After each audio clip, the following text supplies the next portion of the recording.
성공예감 별책 프로. 지식과 지혜를 얻는 가장 경제적인 방법. 성공예감 별책 프로 시간입니다. 안녕하세요. 이대호입니다. 소설책은 재밌어도 경제는 너무 어려워. 이런 분들 많이 있으시죠? 그런데 또 그 소설 속에 경제 이야기가 녹아 들어있는 책들이 또 은근히 많습니다. 그런 이야기만 쏙쏙 발라내서 읽어볼 수는 없을까? 바로 그런 책이 있는데요. 개츠비의 위험한 경제학. 이 책을 저자인 신현호 작가와 함께 읽어보겠습니다. 안녕하세요. 안녕하세요. 신현호입니다. 어떻게 그 소설을 읽으실 때도 네. 그 안에서 경제학이 막 보이시던가요? 애초부터 그랬던 건 아닌데 네. 약간 몇 년 전부터 의도적으로 그렇게 읽기 시작했습니다. 그거는 두 가지 이유가 있는데 예. 하나는 경제학만 갖고는 세상을 설명하기가 너무 어렵다. 이런 반성이 제가 하나 있었고요. 예. 두 번째로는 의외로 많은 분들이 이렇게 경제학 속에 아까 말씀하신 소설 속에 담겨 있는 경제학 네. 이런 걸 이해하고 싶은데 어려워서. 길라잡이가 없다. 이런 얘기를 하시는 분이 몇 분 계셔서 네. 그럼 내가 한번 해볼까 하고 의도적으로 읽기 시작했습니다. 그러면은 그 중에서 네. 각 소설을 쓴 작가가 의도한 경제 이야기가 있을 수도 있고 네. 의도하진 않았지만 이게 그렇습니다. 경제적으로 우리가 읽힐 수 있는 것들도 있을 테고요. 네. 한 몇 개나 담으신 거예요, 이 책에? 이 책에 40권이 소설이 들어가 있는데요. 와. 사람들이 가끔 그런 얘기를 해요. 야, 네. 그렇게나 많았어? 경제학을 담은 소설이? 근데 실제로는 이거보다 훨씬 더 많은 후보가 있었고 그중에 고르고 고른 겁니다. 그러니까 사실은 생각보다 엄청나게 많은 책이 인간과 경제에 대한 탐구를 하고 있다. 소설들이. 그렇게 생각하셔도 될 것 같습니다. 우리의 삶이 곧 경제이기도 하고요. 네. 그렇죠. 또 네. 그 중에서 이야기들을 우리가 또 뽑아내서 배워야 하는 거고 네. 또 우리 또 성장을 위해서 같이 한번 소설과 경제를 재미있게 한번 버무려 보겠습니다. 네. 개츠비의 위험한 경제학. 첫 번째 키워드는요. 네. 버블껌을 삼킨 개츠비입니다. 네. 책 표지에 보니까 네. 풍선을 크게 불고 있더라고요. 네. 이거 어떤 의미로 이렇게 하신 거예요, 이건? 그러니까 뭐 어쨌든 소설을 쓰시는 분들은 네. 뭔가 특이한 소재를 가지고 재미있게 말씀을 전달하고 싶으셨을 거잖아요. 네. 그러면 이제 아까 말씀하신 인간의 온갖 경제적 측면 중에서도 예. 가장 드라마틱한 게 우리가 잘 아는 버블, 그러니까 경제 위기, 금융 위기, 투기, 그리고 이어지는 폭락 이런 거 아니겠습니까? 네. 근데 인간의 역사에서 이런 금융 위기와 폭락, 버블이라고 하는 게 막 많은 분들이 생각하시기에는 자본주의가 고도로 발달한 무슨 20세기 이후의 일이라고 생각하지만 그렇지 않고 거의 한 200~300년 전부터는 주기적으로 이런 일들이 벌어졌거든요. 네. 그래서 그것에 주목한 역사 소설들이 굉장히 많습니다. 그래서 거기서부터 한번 시작을 해볼까 하고 한 것이고, 그래서 이제 버블을 다루는 소설들을 읽기 시작한 거죠. 네. 그래서 버블껌을 삼킨 개츠비라는 키워드로 우리가 시작을 해보겠습니다. 네. 사실 우리나라에서도 경제 소설이 꽤 있었다 하더라고요. 네. 먼저 김탁환 작가가 쓴 뱅크라는 소설입니다. 네. 은행 관련된 얘기예요. 그렇죠.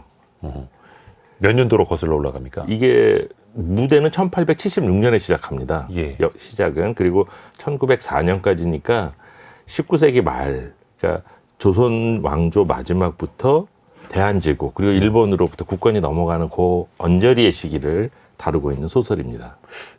뭐 은행을 설립하는 이야기인가요? 그런 건데요. 예. 이 시기에 그러니까 조선에도 굉장히 많은 상호 활동이 있었을 거잖아요. 네네. 그 상인들끼리 모여서 그런 표현을 씁니다. 야, 우리도 네. 보니까 일본은 보니까 우리한테도 돈을 모아서 운영하는 어떤 기관이 필요한 것 같아. 이거 우리가 한번 만들어 보자.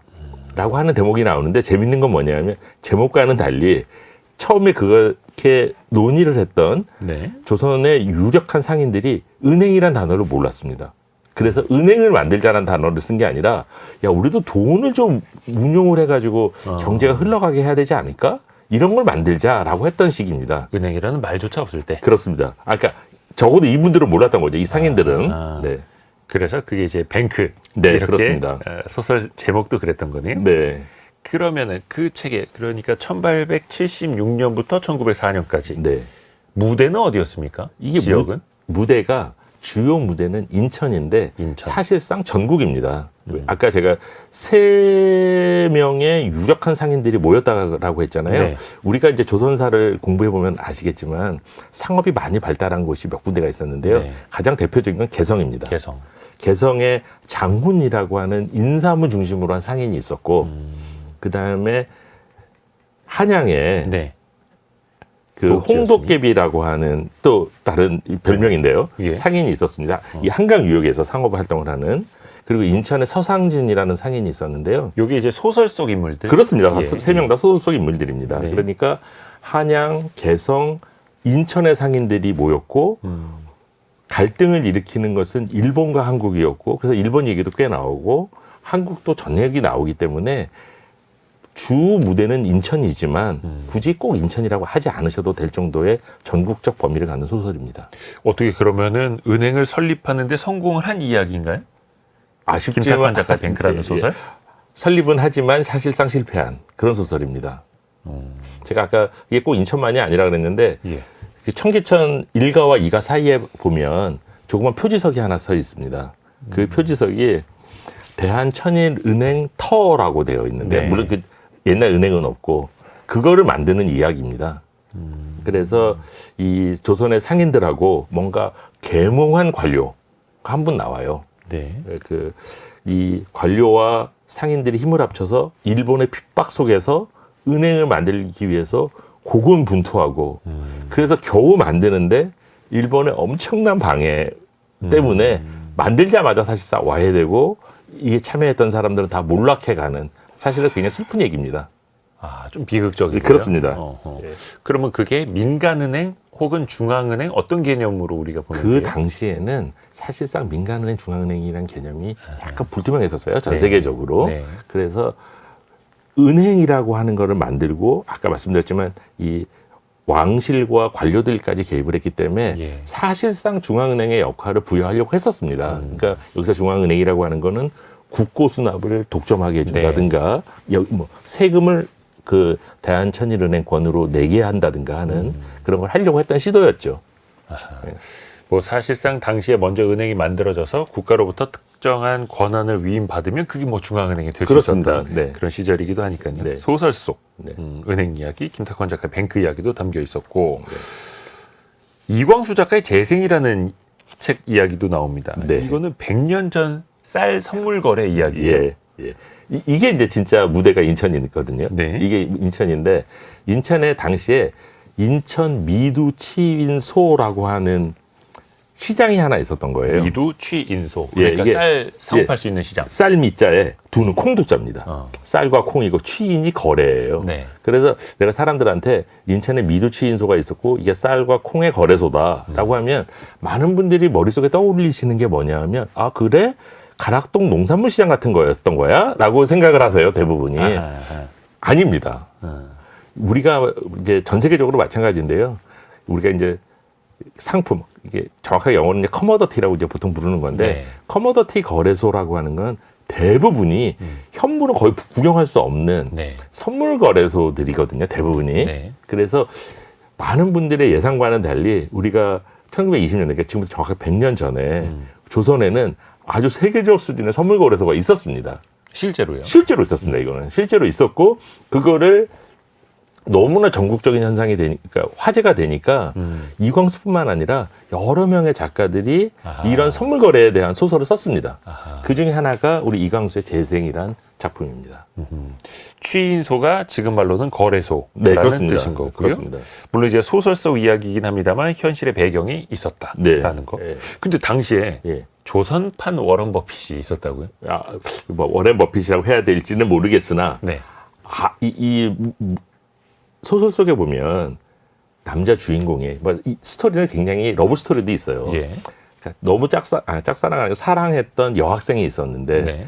말하자면 여학생은 또 보나마나 예상했던 대로 엄청난 부자의 후처로 들어가고 실연을 한 남자가 복수를 맹세하고 내가 큰 돈을 벌 거야 라고 하면서 인천으로 갑니다. 인천 미두치인소로 가면서 뭐라고 하냐면 나는 제2의 반복창이 될 거야 라는 표현이 나오는데요. 네. 이 반복창이면 사람 이름입니다. 네. 당시에 조선에서 어마어마하게 돈을 번 그러니까 지금 우리 말씀하신 대로 조선의 워렌 버핏이라고 할 만큼 큰 돈을 번 네. 선물 투기로 한 반복창이라는 사람이 있었고요. 그 사람을 모델로 한 겁니다. 근데 이거는 선물 거래 투기를 통해서 큰 돈을 벌었던 사람으로 묘사가 되는 거예요? 그렇습니다.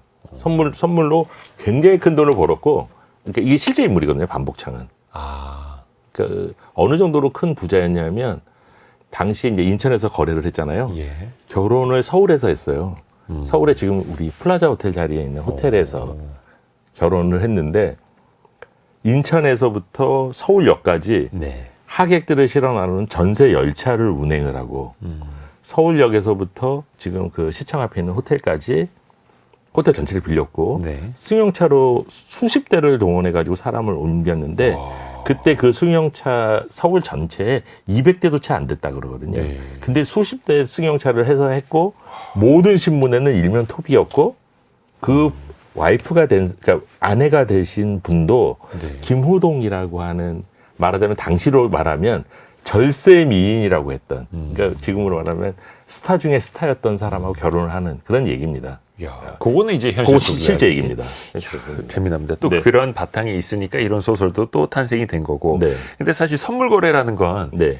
그 해당 상품의 현물이 필요한 기업이나 기관이 네. 미래 가격 변동을 좀 해지하기 위해서 미리 거래를 해 놓는 건데 네. 사실 그 과정에서 또 투기가 빠질 수가 아, 없죠. 그렇죠. 왜냐하면 지금도 말씀하신 대로 아까 커머더티라고 하는 거 생각해 보면 예. 석유 뭐 이런 게 되게 대표적인 예. 선물 거래를 하는 대상이잖아요. 네.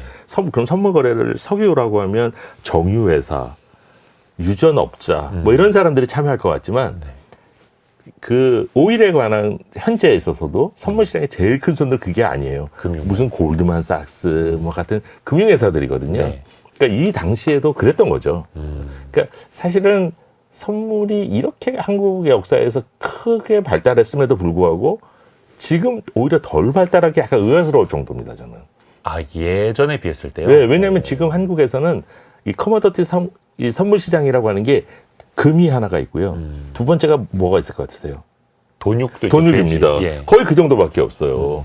그러니까 그 당시에만 해도 이 커머더티 하면 이제 유명한 게 이제 곡물, 광물, 에너지 다양하게. 이렇게 다양하게 있는 건데 이 당시 조선에는 그런 게 있었는데 지금 한국에는 아까 말씀드린 대로 금과 돼지고기 밖에 없는 거니까 오히려 선물 시장 전체를 보면 상당히 후퇴한 느낌도 들 정도로 100년 전에 비해서 그런 느낌이 있습니다. 뭐 미국 시카고라든지 또 아시아에서는 싱가포르 시장이 상당히 크기는 합니다만 네. 우리 시장도 그런 금융 측면에서 조금 더 커졌으면 어땠을까? 그렇습니다. 이게 생각도 네. 들고요. 네. 뭔가 거래소, 취인소 이야기를 하다 보면요. 사실 그 역사적으로 네. 네덜란드 암스테르담부터 사실은 가야죠. 네. 이 관련된 소설도 있어요. 네. 데이비드 리스의 암스테르담의 커피 상인. 네. 요거는 커피가 주제인가 봅니다. 그렇습니다. 이것도 이게 이제 아까 우리가 미르 취인소에서 쌀미자 있잖아요. 암스테르담의 이 상품 거래소는 세계에서 제일 큰 상품 거래소였기 네. 때문에 당시에 지금도 그 흔적이 남아 있는데 그 암스테르담 시청 앞에 예. 딱 한복판에 남아 있는데요. 그 당시에 그러니까 17세기에 전 세계 무역의 중심지였던 네덜란드에서 전 세계 상품을 이제 거래를 했겠죠, 여기서는. 네. 근데 그 중에 하나가 막 유럽 사람들이 눈뜨기 시작한 커피였습니다. 근데 이 커피를 둘러싸고 또 아까 우리 이광수 작가님의 재생과 마찬가지로 네. 적절한 적절한 러브 스토리와 적절한 금융 스토리가 어우러진 작품인데요. 네. 이거는 그 당시에 네덜란드 뿐만 아니라 유럽의 이 무역을 상거래를 주도했던 사람 중에 하나가 유태인이었는데요. 네. 이 유태인들의 대부분을 세파르디라고 부릅니다. 세파르디는 스페인 쪽에서 있던 유태인들이 쫓겨나서 네덜란드 근처 정착하다. 왜 우리가 보통 로우 컨트리스라고 하는 데로 정착을 하면서 이제 활동을 했거든요. 네. 이 사람들이 이 커피를 가지고 어떻게 투기를 하고 어떻게 독점을 하고 어떻게 이익을 내고 그 와중에 어떤 뭐 적절한 아슬아슬한 범죄와 뭐 금융행위 사이의 경계선상에서 있었는지 이런 것들을 보여주는 작품입니다. 근데 그 소설 속에 보면 네. 커피를 네. 악마의 오줌이라고 표현을 해요. 네. 이건 어떤 의미예요? 이거는 뭐 그 보면 사실 색이 검잖아요. 예. 그러니까 누구나 다 커피를 처음 마실 때는 전혀 단맛이 없고 이게 뭐야? 과일 향도 없고 그렇잖아요. 그러니까 다들 쓴데 그리고 심지어 색은 검은데 이건 뭐지? 하고 대부분 첫인상을 좋아하지 않았다고 합니다. 그래서 아마 지금 커피를 즐겨 드시는 분들도 네. 태어나서 처음으로 쓴 커피를 마셔봤던 경험을 떠올려 보시면 그렇죠. 그렇게 좋은 기억은 아닐 거예요. 그렇습니다. 특히 저는 그게 너무 분명한 게 저희는 우리 젊었을 때는 네. 대부분 커피라는 걸 먹었냐면 우리 커피 믹스를 먹었거든요. 프리미엄. 예, 예.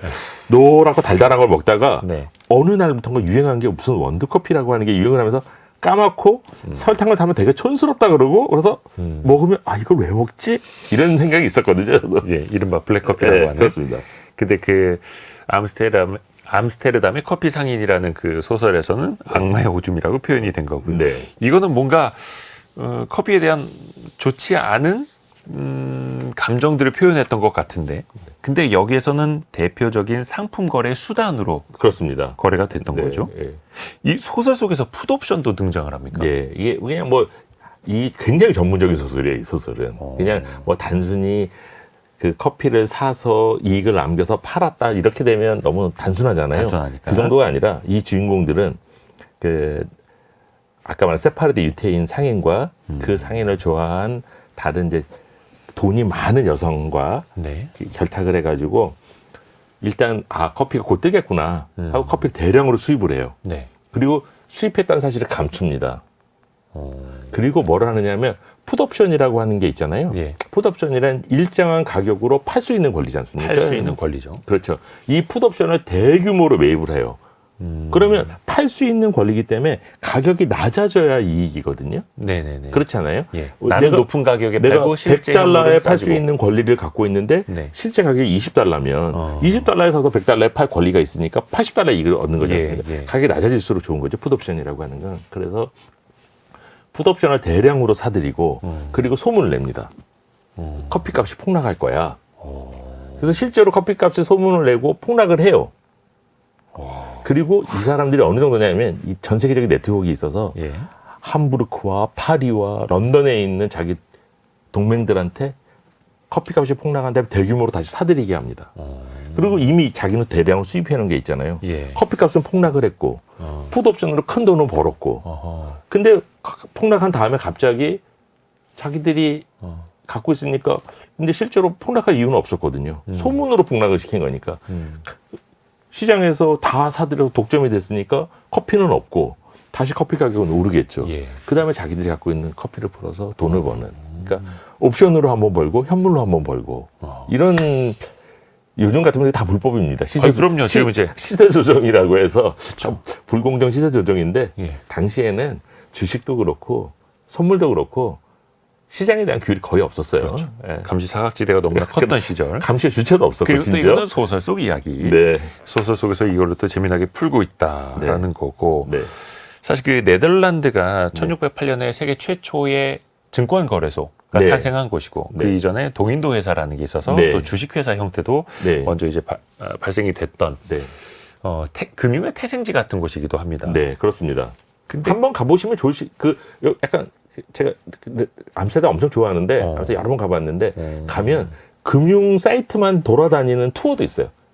해설자 중에 여기는 거래소가 있었어요. 여기는 상인들이 모여가지고 커피숍에서 많이 했거든요. 커피숍에서 모여서 주식을 서로 사고 팔았어요. 뭐 이런 것들을 하는 동인도 회사가 있던 자리예요. 요거를 하는 투어도 있습니다. 암스테르담에. 거의 400년 전의 금융의 역사를 실제로 볼 수 있는. 네.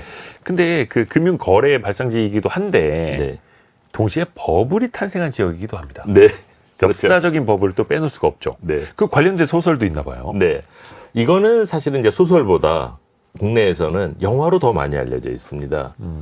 이게 제목이 튤립 피버예요. 튤립 피버. 예. 튤립은 뭐 우리 잘 아는 튤립 꽃이고요. 네. 피버가 열정, 뭐 예, 열병 열기. 이런 거지 않습니까? 예. 튤립에 대한 광기 어린 투기가 한번 일어났었죠. 아하. 그거를 쓴 소설이 이게 영국 작가가 썼는데 데보라 모기츠라고 하는 영국 작가가 썼는데 말씀하신 대로 드린 대로 이 영화로도 나중에 만들어졌고요. 그래서 이 당시에 이게 어느 정도로 이 튤립 가격이 올랐느냐면 튤립 하나만 그러니까 희귀한 튤립 하나만 있으면 의리의리한 저택을 몇 채를 살 수 있을 정도의 가격이었던 거예요. 그러니까 처음에는 이 튤립이라는 신기한 식물에 대한 애호가들 사이에서 시작을 했다가 네.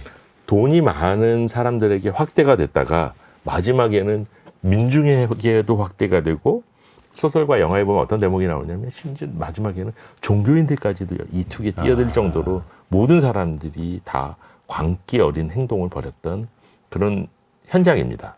그 처음에는 튤립이 참 예쁘네 하다가 나중에는 네. 부자들이 저거를 마당에 심네. 네. 그러다가 나중에는 돌연변이가 생겨서 아주 특이한 그 튤립 구근 뿌리 네. 네. 하나가 엄청난 가격을 또 형성을 하고 그렇습니다. 자, 그러다가 나중에 그게 또 이제 폭락을 하면서 네. 또 많은 사람들이 뒤늦게 정신을 차렸던 네. 그런 이야기. 이게 온갖 에피소드들도 많아요. 네. 튤립을 보신 분들도 알겠지만 튤립 우리가 말해서 구근이라고 하는 게 양파 비슷하게 생겼거든요. 그래가지고 그 소설 속에도 나오는 대목인데 그냥 스토리는 빼고 그 주인의 심부름을 통해 가서 네. 이 세계에서 제일 희귀한 이 튤립 구근을 가지고 와야 되는 심부름꾼이 있는데 네. 이게 약간 이제 맹한 사람이었어요. 갔다가 오던 길에 뭐 아유 시간도 남는데 그냥 우리 저 선술집 가서 술이나 한잔 하고 가야지 하고 갔다가 네. 술이 해롱해롱 취하고 이러다 보니까 자기가 들고 있는 게 이게 뭐지? 근데 우리 주인이 양파네. 취한 김에 먹어요? 썰어서 양파를 먹어요. 튤립의 뿌리를. 네. 네. 그래서 근데 이걸 보면 야 이게 말이 돼? 너무 엉터리 같은 소설 아니야라고 하지만 실제 있었던 일입니다. 실제 한 채 가격에 튤립 뿌리를 그냥 먹어버렸다. 네, 실제 있었던 일이고 그걸 에피소드로 삼은 거고요. 그러니까 그 당시 역사가들의 표현에 의하면 세계에서 가장 비싼 안주였다라고. 세계에서 가장 비싼 안주. 그러니까 사실 어떻게 보면 돈에 대한 인간의 욕망이 막 투영되고 있는 그런 역사 혹은 소설 네. 버무려져 있는 거죠.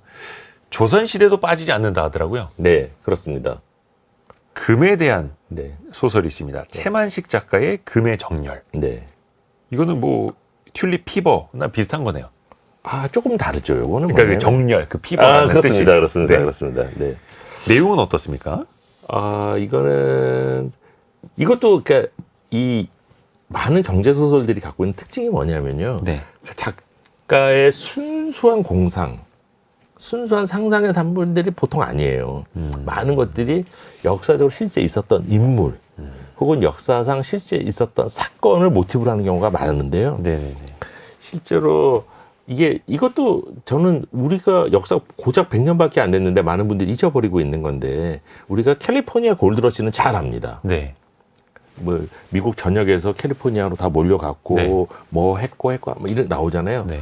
호주에서도 골드러시가 있었고 남미에서는 실버러시가 있었고 막 이런 것들이 어느 있거든요. 나라나. 예. 근데 조선에도 골드러시가 있었고 네. 이게 보통 일이 아니었거든요. 아하. 근데 대부분의 분들이 잊어버리고 있어요. 아주 소수의 경제사 하시는 분들 빼면. 근데 당시의 소설가들은 요즘 소설가들하고는 조금 다르게 한국에서도 굉장히 많이 아까 우리가 인천의 미두치 인소이기도 했지만 네. 현실의 금융사건들에 대해서 생생한 소설을 많이 썼거든요. 그 중에 하나입니다. 그러니까 1930년대에 이것도 전국적 현상이었어요. 그러니까 함경도부터 제주도까지 전국에서 금을 찾아서 실제 금이 많이 생산도 됐고 온 국민이 뛰어나가서 일확천금을 하려고 했던 그런 시기입니다. 그래도 조선 땅에서 금이 좀 나오긴 나왔다 하더라고요. 네, 많이 나왔습니다. 이 시기에 사실은. 예. 네, 채만식 작가의 금의 정렬이라는 네. 소설이 있고 네. 여기 보면은 이제 낮에는 일하고 밤에는 금 찾으러 나가고. 네. 이게 제가 여기서 주경야독, 주경야작이라는 표현을 쓴 이유는 네. 채만식 얘기예요. 채만식이 당시에 아주 유명한 기자였습니다. 동아일보, 뭐 조선일보 이런데 어느 정도냐면 아주 어려서부터 기자를 했고 나중에는 논설위원까지 한 네. 가장 저명한 언론인이자 네. 소설을 써서 작가로도 엄청나게 유명. 요즘으로 얘기하면 이런 표현을 쓰시면 좋아할지 싫어하실지 모르지만 김훈 작가님 같은 정도의 그렇게 언론인이자 소설을 쓰셨던 분이에요. 근데 채만식이 어떤 사람이냐면 이게 눈 속에 앞에 금이 어른어른 거리는 거야. 계속. 그러면 어떻게 하냐면 신문사 휴직을 해. 어디에 금이 나오고 나 소문만 들으면. 그러면 이제 금을 캐러 가요 또. 휴직을 하고 금캐러. 따로. 그리고 이분은 또 불행하게도 큰 돈을 못 벌었어요. 다시 신문사로 돌아와. 그리고 자기가 했던 경험을 소설로 써요 또. 금캐러 갔던 이야기를. 그래서 당시에 이 골드러시, 조선 골드러시에 대한 소설이 수십 편이 있습니다. 아하. 그 중에 채만식스가 쓴 가장 대표적인 게 이 금의 정렬입니다. 얼마나 나왔을까요? 그 조선 땅에서 금이. 사실상 그 금을 캐서 큰 돈을 벌었다는 사람은 굉장히 소수일 거고요. 네, 당시에도 금이 좋은 거라는 거. 네, 이게 어떻게 보면은 자산 축적 혹은 네. 부의 형성하는 그 수단이 될 수 있다라는 걸 알았다는 거잖아요. 조선 네, 사람들이. 네. 일단 저도 정확한 숫자는 지금 기억이 나지는 않는데 엄청난 양이 나왔고 그 중에서 성공한 사람이 몇 명이 있었습니다. 그 중에 한 명이 이 책에도 나오는데 최창학이라는 사람이에요. 소설 속 주인공. 실제 인물입니다. 실존. 인물입니다. 네네. 최창학 실제 인물인데 이 최창학이 지금 우리 서대문 돈이문터에 가면 경교장이라고 하는 건물이 있습니다. 네. 그게 김구 선생이 돌아가신 자리예요. 네. 김구 선생 집이었는데 그 집 본래 주인이 최창학이었어요. 금을 캐가지고 조선 제일 부자 중에 한 명이 됐던 사람이에요. 그리고 또 한 분이 누구냐면 지금 조선일보를 설립한 그 방씨 집안의 제일 선대 어르신께서도 이 골드러시 때 큰 금광 성공을 하셔가지고 조선일보 설립을 했고요. 이렇게 당시에도 몇 명의 성공한 이 골드 마이너들이 있었습니다. 한국에서. 그리고 이 금을 채굴하는 방법이 우리가 개울에서 사금이라고 하는 걸 얻는 것부터 네. 깊은 산속에 들어가서 땅을 파가지고 한 금광까지 온갖 것들이 있고 이 소설을 읽어보면 제가 채만식을 아까 본인이 직접 해본 경험이라고 그랬잖아요. 네. 어느 정도 아냐면 이거 안 해본 사람 절대 몰라요.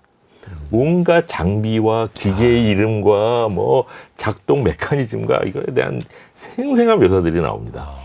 그러니까 해본 사람만 해본 아는. 사람이 합니다. 해본 사람이 합니다. 그게 채만식 작가였기에 가능했던. 네.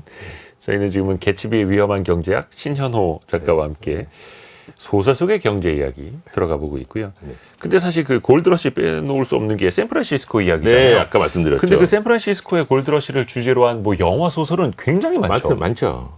요즘에는 그런 표현을 잘 안 쓰는데 저희가 어렸을 때는 서부 영화라고 하는 장르가 있었어요. 예. 그러니까 말하자면 카우보이가 있고 카우보이. 범죄자가 있고 보안관이 있고 왜냐면 거기는 법의 사각지대였으니까. 그런데 거기 싸우는 것 중에 많은 것들은 서부로 간 사람들과 토착 이제 원주민들, 우리가 예전엔 인디언이라고 불렀고 지금은 뭐 네이티브 아메리칸이라고 하시는 사람들과의 갈등 이게 하나가 있고 또 하나는 이제 금 얘기예요. 금을 찾아다니는 사람들. 그 시기에 거의 정말로 아시겠지만 미국의 발달은 유럽에서 건너간 사람들이 동부에서 시작을 했잖아요. 네. 이 사람들이 서부로 간 여러 가지 이유가 있겠지만 가장 핵심적인 이유는 야 거기 가면 금이 있대 라고 해서 금 찾으러 간 겁니다. 반짝이는 광물을 찾아서. 네. 그 언급해 주신 게 패트릭 두잇의 시스터스 브라더스라는 네. 책이 개츠비의 위험한 경제학에 좀 담겨 있죠. 네. 좀 다른 내용들이랑 좀 다릅니까? 어떤 식으로 꾸며지나 이 소설은? 일단 이 소설은 그 말씀하신 드린 그 골드러시에 관한 매우 생생한 얘기도 있고 그다음에 또 하나는 작품 자체도 엄청 유명한 그러니까 훌륭한 작품인 거예요. 네. 상도 많이 받은 그런 작품인데 그냥 뭐 여담인데 제목이 시스터스 브라더스잖아요. 네. 처음에 딱 소설을 무슨 뜻이지? 읽고서 이게 뭐야? 여자 형제와 남자 형제라는 뜻이야? 그게 아니고 남자 형제 이야기인데 예. 찰리 시스터라고 하는 이게 사람과 성이. 일라이 시스터 형제입니다. 그러니까 시스터가 패밀리 네임이었던 거예요. 그러니까 시스터 집안의 브라더스라고 하는 일부러 또 그렇게 만든 거예요? 그런 것 같습니다. 그런 것 같습니다. 그래서 했는데 여기도 보면 이 주로 이거는 이제 범죄자들 얘기가 많이 나옵니다. 그러니까 금을 당시에 아까 말씀드렸던 대로 샌프란시스코라고 하는 건 국가의 공권력이 미치지 않는 지역이었던 거예요. 네. 그러니까 거기에 뭐 살인과 뭐 납치와 절도와 이런 건 뭐 일도 없이 많았던 거죠. 그런데 여기도 보면 이 작가는 패트릭 디윗은 캐나다 사람인데 이 사람도 취재를 굉장히 많이 하는 걸로 유명한 사람이거든요. 그러니까 굉장히 드라마틱한 소설을 만들었지만 근저에 흐르는 팩트들은 정말 취재를 탄탄히 한 아까 말씀드렸던 대로 금을 찾는 제도들도 아까 공권력도 없잖아요. 지금처럼 등기라는 것도 없습니다. 땅을 사고 파는 것도 쉽지 않았던 곳이에요. 근데 그런 곳에서 그러면 금의 주인은 누구야? 이런 게 뭐 여전히 굉장히 큰 문제가 되잖아요. 근데 당시에는 어떻게 했냐면 먼저 간 사람이 말 두고 박는 거예요. 그러면 그 일대에는 그 사람이 금을 독점하는 겁니다. 그러면 누구나 다 말투만 박아놓으면 되는 거 아니냐라고 하지만 빨리 멀리 가서. 박아놓고 채굴 활동을 안 하면 박탈당하는 거예요 또. 아하. 그러니까 약간 또 그런 식의 좀 룰이 있었네요. 그렇죠. 네. 룰이라는 게 저절로 만들어진 룰들이 있었던 거죠. 근데 그런 부분들에 대한 설명이 쫙 나와요. 그러니까, 야, 그렇구나. 그 시기에는 이렇게 공권력이 없던 이런 식으로 했구나. 근데 아까 말씀드린 대로 먼저 발견한 사람이 임자고 정상적인 채굴 활동을 안 하면 박탈당하는 이 제도는 아까 말씀드린 대로 이후에 한국에까지 옵니다. 어허. 왜냐하면 이게 첫 선례이기 때문에 네. 전 세계가 약간 그런 식으로 퍼져나간 게 좀 있었던 거예요. 금광을 차려놓고 그래서 네. 실제로 뭐라도 캐야 했던. 그렇죠. 왜냐하면 땅 주인이 있었지만 땅 주인과 무관하게 내가 그 금을 발견하면 발견한 사람 거야 라고 하는 원칙이 이 시기엔 좀 있었던 거죠. 또 사람이 또 엄청나게 모이다 보니까 자연스럽게 거기에 산업이 생기고 또 경제 생태계가 생기고 아까 말씀드린 범죄가 생기고 범죄도 있을 수밖에 없고. 그래서 이게 이 시기에 뭐 많은 사람들이 얘기하기에 이 골드러시 때 가장 돈을 많이 번 사람들은 마이너, 그러니까 광부가 아니고 우리가 보통 얘기하기에 광부가 입을 수 있는 튼튼한 청바지를 만들고 리바이스가 제일 돈을 많이 벌었다 이런 얘기를 보통 하거든요. 천막 만들고 곡괭이 팔던 사람들. 곡괭이, 청바지 이런 거 하던 청바지라는 게 딱 그걸 하려고 만든 옷이었던 거예요. 작업복. 네. 그래 그 말도 맞고 또 하나 크게 돈 번 사람이 있는데 범죄자들이었어요. 왜냐? 뺏어서. 그렇죠. 이게 뭐 정당한 공권력이 노동이 없고 아니라 큰 가치를 갖고 있는 금을 쏟아져 나오면 뭐 가져와 이렇게 가져와 뭐 살인과 납치와 뭐 절도가 판을 었던 시기죠. 그게 1800년대. 예, 이 시스터스 브라더스의 주인공인 찰리와 일라이 형제도 아까 말씀드렸던 대로 기본적으로는 그냥 금광을 캐러 간 사람들이 아니라 그것과 둘러싼 범죄자 집단으로 갔다가 벌어지는 일들입니다. 근데 그 골드러시에 관한 묘사가 굉장히 생생해서 제가 그냥 여기다 담았던 겁니다. 좋습니다. 그 버블의 역사에 대해서도 우리가 그 소설을 통해서 간접적으로 지금 느껴보고 있는데요. 네. 사실 지금 시대의 버블 하면 또 빼놓을 수 없는 게 부동산입니다. 네. 요즘엔 잘 쓰지 않는 표현이긴 합니다만 한동안은 뭐 버블 세븐 지역 네. 이런 표현도 우리 네. 땅에 네. 있었고 네. 어떻습니까? 우리 소설 속에서의 우리 부동산 이야기는 어떤 내용을 좀 담으셨어요? 그러니까 아까 말씀드렸던 대로 이게 금융투기라든지 골드러시라든지 이런 건 전 세계에 있었던 거잖아요. 네. 부동산 투기도 당연히 전 세계에 있었던 일인데 예. 유독 우리가 심했기 때문에 부동산 투기를 담은 소설은 한국이 압도적으로 많습니다. 제 이 책에 네. 약간 부동산 투기와 관련된 거는 영국 소설이 하나 있고요. 런던에. 예. 그 캐피탈이라고 하는 소설인데 그 소설이 하나가 있고 네, 두 번째 소설은 여러 편이 제가 여기 소개를 했는데 한국 얘기들입니다. 그 중에 가장 오래된 얘기가 우리 박완서 선생님이라고 있잖아요. 박완서 작가의 네.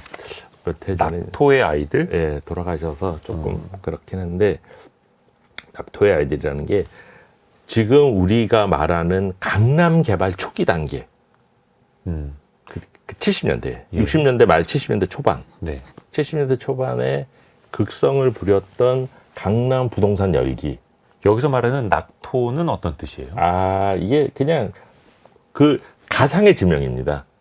지명. 가상의 지명입니다. 지금으로 말하자면 압구정동 신사동 뭐 이렇게 했을 텐데. 약간 낙원의 땅 뭐 이런 그런 뜻도. 그런 거를 이제 염두에 두신 거죠. 근데 가상의 동명은 뒤에 제가 여러 편 말씀드리겠지만 가상의 동명을 많이 써요. 왜냐하면 너무 예민해서. 그렇죠. 특히. 네, 그래서 가상의 동명입니다. 근데 지역적으로는 강남. 네, 강남입니다. 지칭을 한 거고요. 네. 지금 그 소설을 잘 읽어보면 압구정동과 신사동 어디쯤이에요. 한강이 바라다 보이고 강 건너편에 대한 묘사가 나오는 걸 보면 그냥 제 생각엔 압구정동과 신사동 중간쯤 되는 어느 지역 염두에 두고 쓰신 소설입니다. 그래서 1970년대 부동산 열풍을 다루고 있는데 특히 어떤 장면이 좀 기억에 남으시던가요? 이 소설 속에서.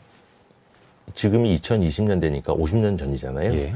야, 투기의 메커니즘은 예. 50년 전이나 지금은 똑같구나. 이걸 느낄 수 있습니다. 예. 부동산이니까. 부동산 투기에 관한 메커니즘은 첫 번째는 네. 뭐 강조점은 조금 다르지만 기본적으로 교육이 관련이 돼야 돼요.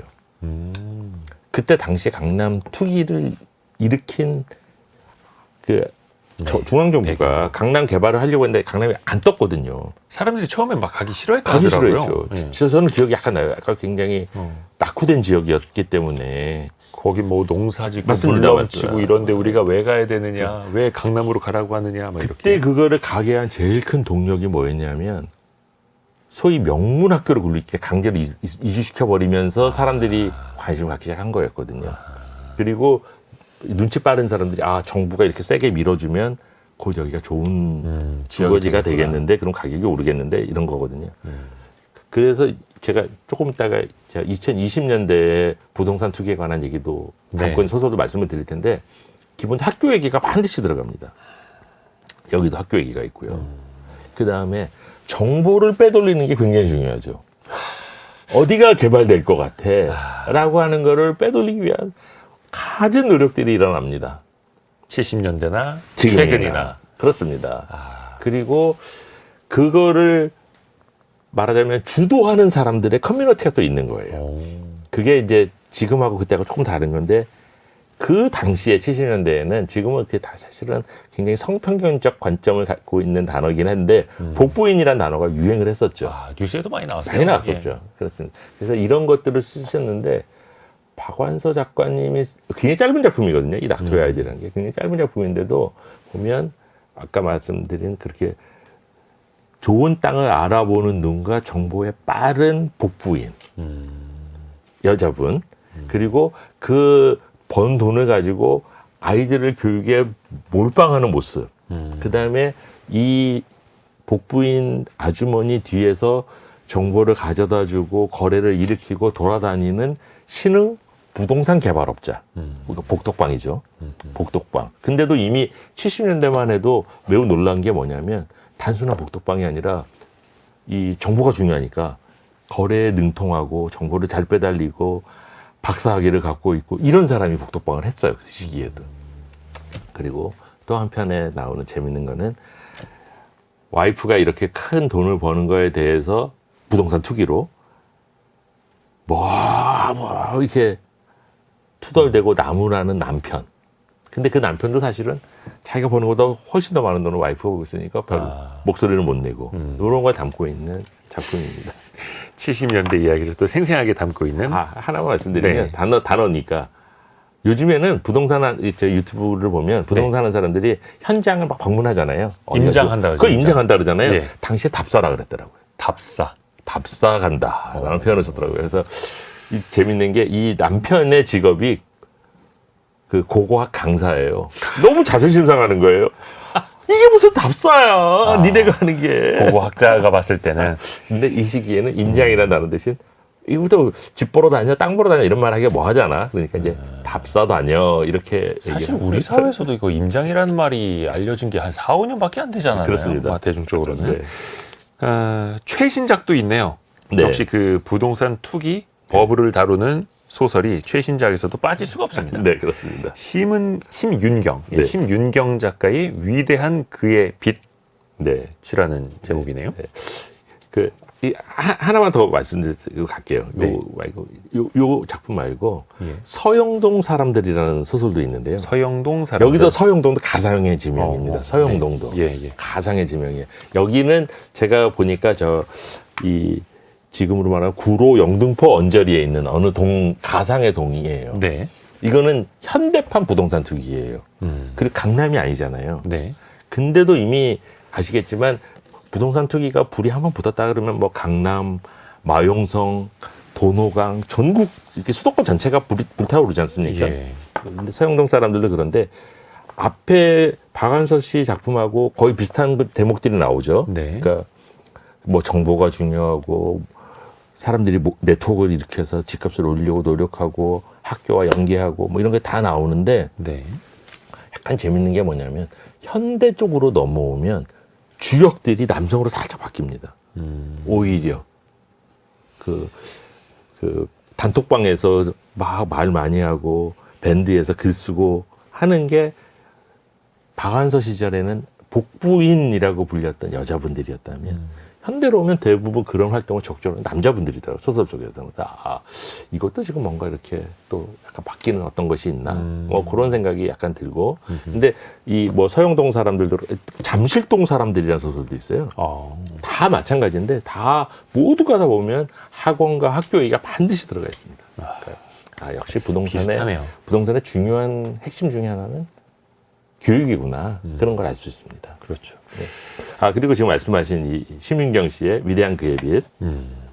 이 얘기는 제가 가장 최신작이네. 24년도 네. 소설이라고. 그렇습니다. 제가 이 책의 제목지에도 개츠비가 들어가는데 예. 뒤에 개츠비가 마지막에 말씀을 드릴 텐데 개츠비를 모티브로 한 소설이 전 세계에 수십 건이 나와 있습니다. 예. 한국에도 나와 있는 것 중에 하나고 네. 이 위대한 그의 빛은 이 위대한 개츠비의 한국 버전을 만든 겁니다. 한국 버전인데 그 무대는 이거는 어디냐면 성수동이에요. 예.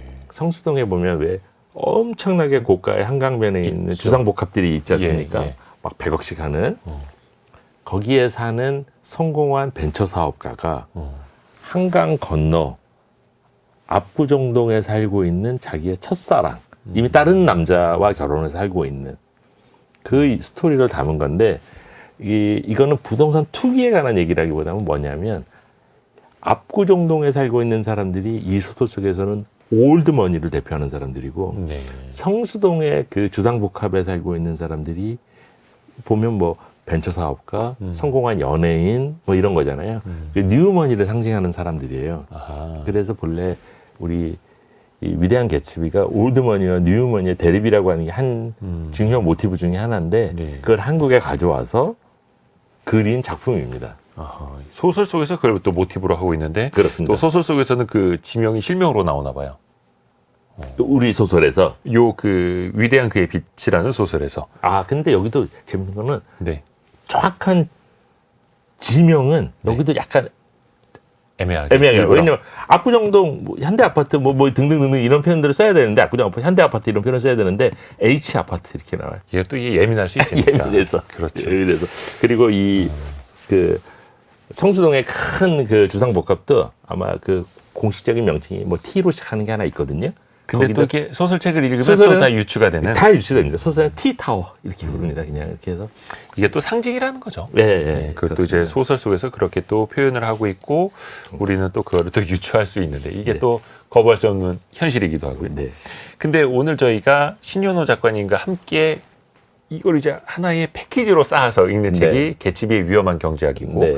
특히 이게 개츠비라는 소설 속의 인물이 네. 경제 혹은 부, 탐욕을 상징하는 대명사처럼 막 보이기도 하잖아요. 네. 그것도 좀 의도하신 게 있는 겁니까? 책 제목에서도? 제가 예.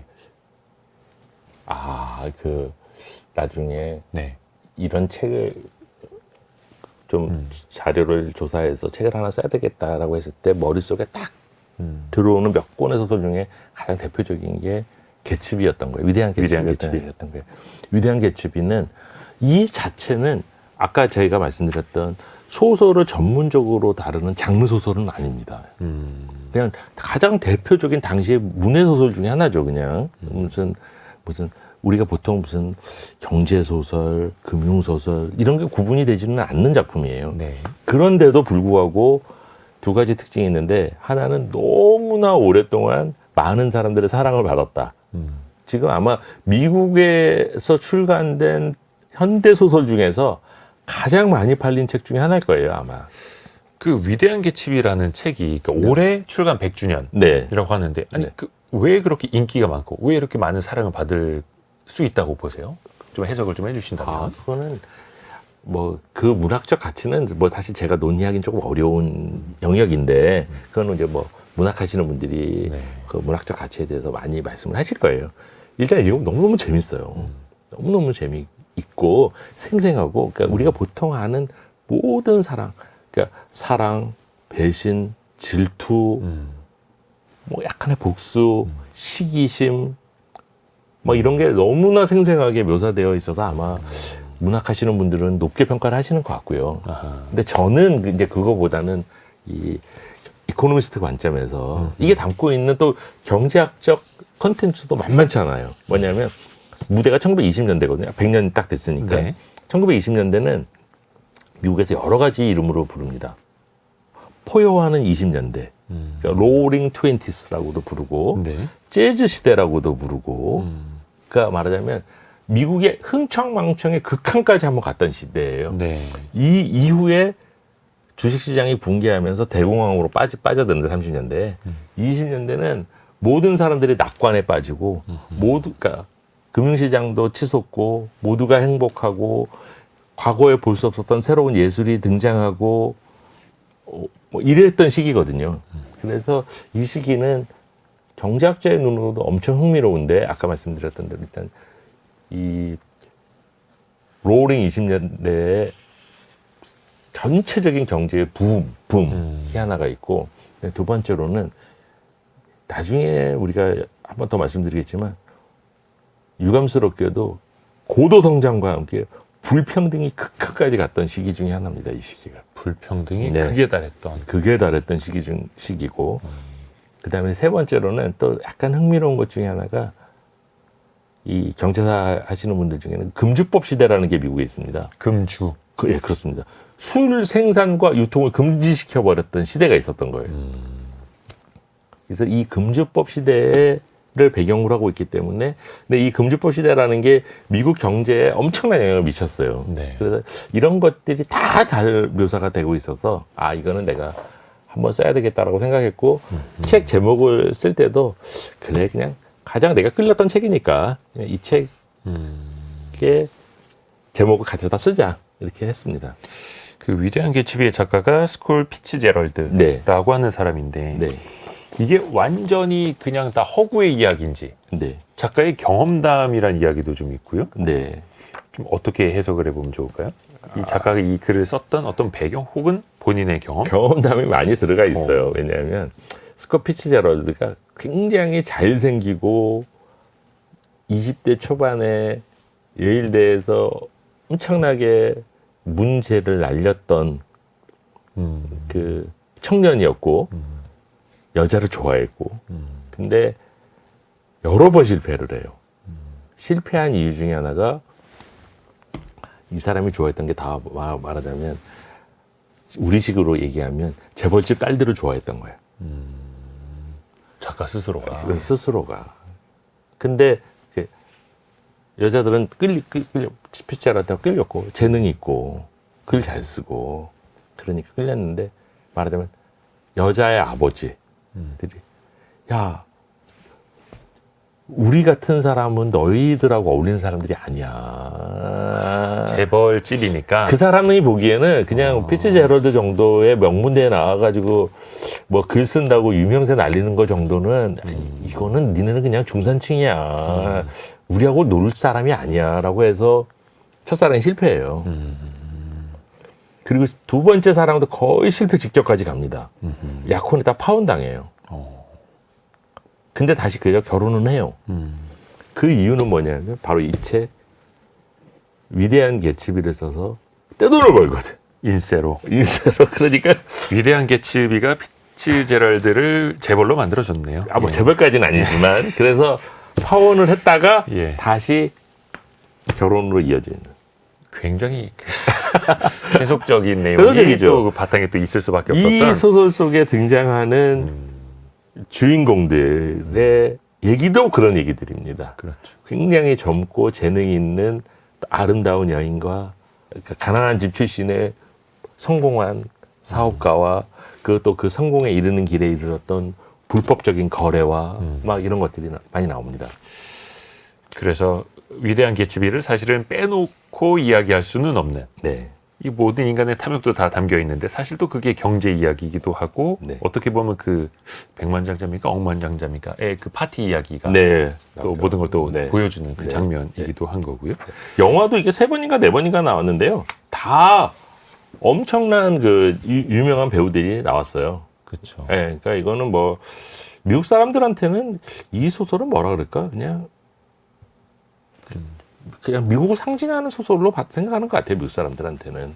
그러니까 한번 소설을 꼭 읽어보셨으면 좋겠고 네. 처음에 소설이 손에 잘 안 잡히시면 먼저 영화 먼저 보시고 그런 소설을 보고 싶어지실 것 같아요. 그렇죠. 오히려 그게 더 쉽죠. 네. 영화 먼저 보고 소설을 보는 게 조금 더 재밌기는 하죠. 네. 저희가 오늘은 개츠비의 위험한 경제학을 이야기하고 있는데요. 그게 사실 뭐 법을 인간의 탐욕 뭐 여러 가지 이야기를 했습니다만 주식시장을 빼놓고 얘기할 수가 없어가지고 네. 네. 주식시장을 다룬 그 소설 네. 어떤 거 한 가지 좀 소개해 주시면 좋을까요? 여기 뭐 여러 편이 있는데 네. 가장 그 현대적인 의미를 갖고 있는 것 중에 하나는 그 로버트 해리스가 쓴 어느 물리학자의 비행이라고 하는 소설인데요. 어느 물리학자의 비행. 약간 이거 한국 제목이 약간 넌센스입니다. 근데 이게 그 영어 원 제목은 공포지수예요. 공포지수. 공포지수라고 하는 건 뭐냐면 이게 거의 실제 이것도 사건을 모티브로 하고 있는데 요즘에 AI가 되게 유행이지 않습니까? 네. 그러면 이 로버트 해리스라는 작가가 주목한 건 뭐냐면 AI, 알고리즘 거래, 또 이거를 한 초빈도 거래, 뭐 이런 네. 것들이 현대적인 금융 수법이잖아요. 네. 이게 굉장히 판을 치는 어느 시장, 여기 무대는 스위스입니다. 여기서는 스위스의 한 천재 물리학자, 수학자가 기가 막힌 AI 알고리즘을 해서 금융시장에 해서 큰 돈을 벌고 그 사람한테 투자했던 사람들도 다 돈을 벌고 했던 일들이 진행이 되는데 어느 순간 이 AI가 우리가 지금 AI에 대해서 갖고 있는 두려움 중에 하나가 뭐냐면 AI를 만든 사람들의 의지를 벗어나서 활동을 할까 봐 걱정하는 게 좀 있잖아요. 네. 네. 예를 들면 로봇이 사람을 죽이지 않을까? 자율주행차가 어떤 알고리즘인지 우리가 모르는 방식으로 작동을 하니까 어디로 갈지 약간 사람 갖고 공포가 있거든요. 네. 그래서 마찬가지로 이 AI 시장에서 이 천재 물리학자가 만든 이 알고리즘이 퍼져나가고 하는 과정에서 이 알고리즘을 만든 수학자의 의도와 다르게 벗어나서 주식시장을 교란시키는 네. 이야기입니다. 말하자면 이런 거예요. 그냥 제가 스토리를 스포일러가 있으니까 다 말씀드리지 않는데 이런 식입니다. 말하자면 네.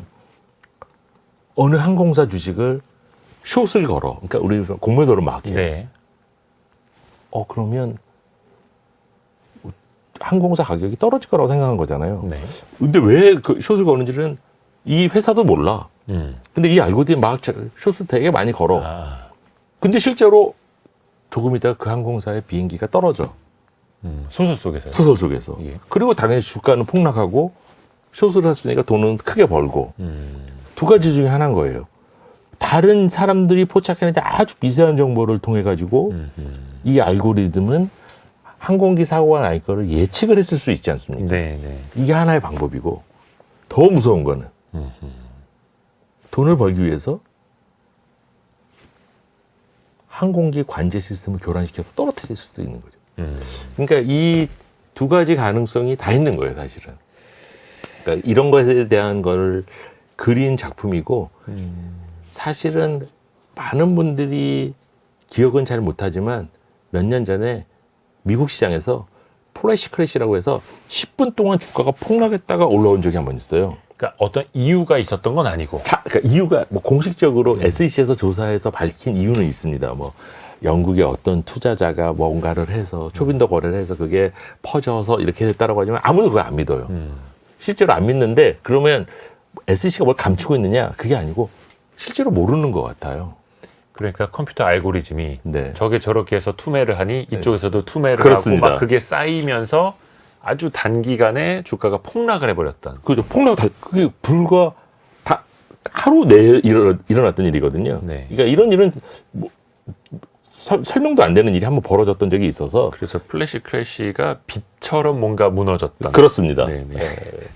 그런 짧은 순간이었다라는 거고 네. 이게 또 알고리즘 매매가 성행을 하고 또 특히 이제 AI 기술까지 도입이 되는 그런 네. 금융시장에서 네. 우리가 또 염려를 안 할 수가 없는. 근데 그게 그렇습니다. 이미 어느 물리학자의 비행이라는 소설 속에서 네. 그려졌던 로버트 해리스 굉장히 유명한 작가예요. 어. 아, 이거 우리 혹시 영화 보신 분들 아시겠어요? 최근에 유행했던 영화 중에 예. 그 콘클라베라고 하는 영화가 있거든요. 아, 그 교황 교황을 선출로 선출하는 얼마 전에 한국에서도 예, 예, 되게 예. 인기가 있었는데 네. 그 원작 콘클라베를 쓴 작가고 로마서 3부작 뭐 이런 거에 써서 굉장히 유명한 작가인데 이분이 역사소설만 쓰시는 분인데 말하자면 이 현대물을 쓴 거의 유일한 작품인데 이 작품도 아하. 굉장히 화제가 됐었던 작품입니다. 신현호 작가님도 유명하신 분입니다. 감사합니다. 개츠비의 위험한 경제학. 이 책을 관통하는 핵심 구절, 오늘의 심쿵 한방. 요거는 직접 좀 낭독을 좀 부탁드리겠습니다. 네. 예. 인간 문제를 탐구하면서 해결책이 있어 보이면 경제정책 연구를 한다. 반대로 딜레마 상황이거나 모호하거나 해결되지 않는 논쟁으로 이어질 것 같으면 소설을 쓴다. 입니다. 중의적인 표현을 담으신 것 같은데. 근데 이게 뭐냐면 중국의 아주 유명한 소설가 중에 하오징팡이라고 하는 소설가가 있어요. 예. 제가 그분 작품 여기다 하나 썼는데 이분의 이력이 굉장히 특이합니다. 아주 젊은 여성분이에요. 네. 여성분인데 어려서부터 과학소녀로 천재 과학소녀였던 거예요. 뭐 과학 올림피아드 나가고 막 이런. 그러다가 칭화대를 갔다가 갑자기 아 경제를 공부하고 싶어 해서 칭화대 경제학 박사가 돼요. 여기까지 뭐 있을 수 있는 일이잖아요. 네. 그리고 중국 발전 연구 기금이라고 우리 식으로 말하면 KDI쯤 되는 데서 지금 근무하는 분인데 네. 이분이 몇 년 전부터 갑자기 SF 소설을 쓰기 시작했어요. 그 SF 소설 중에 하나가 접는 도시라고 하는 거를 썼고 예. 그 접는 도시가 전 세계에서 인기를 이끌었고 SF 소설에 수여하는 상 중에서 가장 유명한 상이 몇 가지가 있는데 휴고상이라는 게 있거든요. 휴고상을 받은 첫 아시아 여성 작가고 이런 분이에요. 그러니까 물리학, 과학자, 경제학자, 소설가 뭐 이런 걸 다 넘나드는 분인데 이분이 이런 표현을 썼어요. 그래서 제가 생각한 건 뭐였냐면 제가 이 책을 쓸 때는 가장 큰 염두에 뒀던 거는 사실은 경제가 어려워하시는 분들 그냥 소설을 통해서 조금 더 쉽게 이해할 수 있으면 좋겠다라고 하는 취지로 제가 이 책을 썼습니다. 그리고 실제로 대부분의 뭐 댓글이나 이런 걸 보면 그런 분들이 이 책을 읽으시고 저한테 뭐 잘 읽었다고 얘기를 해주시고 그러세요. 근데 제가 소설을 쓰면서 또 하나 염두에 뒀던 건 뭐냐면 우리 프로그램에도 많이 나오는 경제학자들 네. 한테도 제가 하고 싶은 말이 있었던 거예요. 오. 우리가 데이터와 방정식을 가지고 세상을 잘 이해하는 것 위한 노력을 하는데 그건 훌륭한 시도이긴 한데 그게 절대 완벽하지 않아. 안 될 때는 우리도 소설을 읽어야 될 때가 있는 거야. 소설가들이 어떤 때는 우리보다 더 인간과 경제를 잘 이해할 수도 있는 거야. 근데 진짜로 경제학자들이 소설을 잘 안 읽어요. 그래서 경제학자들도 소설을 좀 읽었으면 좋겠다. 하오징팡처럼 유명한 경제학자도 소설을 읽는 정도가 아니라 소설을 쓰기도 한다. 그러니까 경제학 좀 읽어라. 그리고 다시 돌아와서 일반인들에게 너무 경제학자들이 잘난 척하는 방정식과 숫자와 차트에 위축되지 마셔라. 그게 완벽한 거 아니다. 우리가 읽는 소설도 굉장히 큰 교훈을 갖고 있다. 드리고 싶었습니다. 그 창의적인 정책이 필요할 때 네. 정책적 상상력이 필요하다. 네. 이런 말 가끔 이제 정책 당국자들이나 이런 네. 분들이 좀 쓰시는 표현인데 네. 오히려 경제학책 혹은 역사책보다 소설책이 더 도움이 될 될 수 때가 있다. 있겠네요. 네. 그렇습니다. 오늘 정말로 의미 있는 시간이었습니다. 개츠비의 위험한 경제학, 이 책의 저자인 신현호 작가와 함께했습니다. 감사합니다. 감사합니다. 고맙습니다. 별의별 이야기를 책을 통해서 나누는 별책부록 마칠 시간이고요. 성공예감 이데오입니다는 월요일 아침 9시 5분에 돌아옵니다. 성공예감은 오늘도 여러분을 응원합니다.